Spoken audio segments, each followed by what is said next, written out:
All right, guys, I chose psychological disorder of schizophrenia. Schizophrenia is a severe chronic mental disorder characterized by disturbances in thought, perception, and behavior using the DSM criteria. A little bit of history of schizophrenia is the word schizophrenia is actually only less than 100 years old. The disease was first identified as a discrete mental illness in 1887 by Emil Kraepelin. Dr. Kraepelin used the term dementia praecox for individuals who had symptoms that we now call schizophrenia, but that doctor did not actually come up with schizophrenia, and then it was called just dementia praecox. Then a Swiss psychiatrist, Eugene Bleuler, he coined the term schizophrenia in 1911, which is when it became the term of schizophrenia. The word schizophrenia comes from the Greek roots of schizo, which means split, and phrene, which is mind. There are 5 types of schizophrenia in the DSM-3, and they still are in the DSM-5. They haven't changed. They are disorganized, catatonic, paranoid, residual, and undifferentiated. During the past 2 decades, evidence has shown dynamic brain imaging systems that show the waves of tissue destruction. A few of the symptoms, they fall into 3 general categories.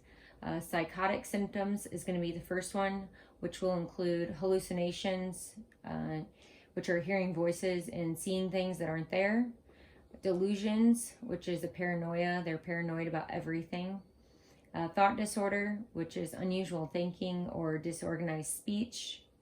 Second category is negative symptoms. It reduces motivation. You have difficulty planning and beginning and sustaining activities. Diminished feelings. You have no feelings for everyday life. You just lose interest and have lack for motivation.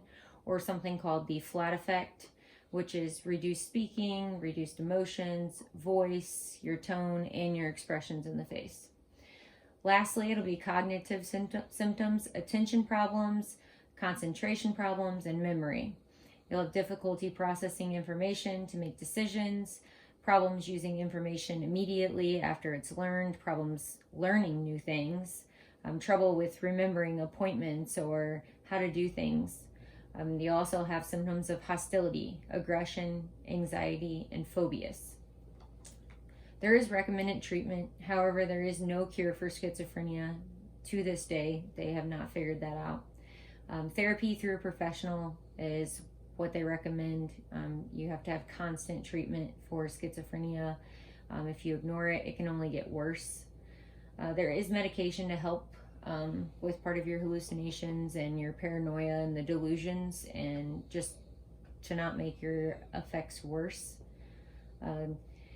There's clozapine for treatment that you can take. However, it's a treatment resistant. Again, it does not cure it. You can have maintenance therapy, just remain in therapy to make things better.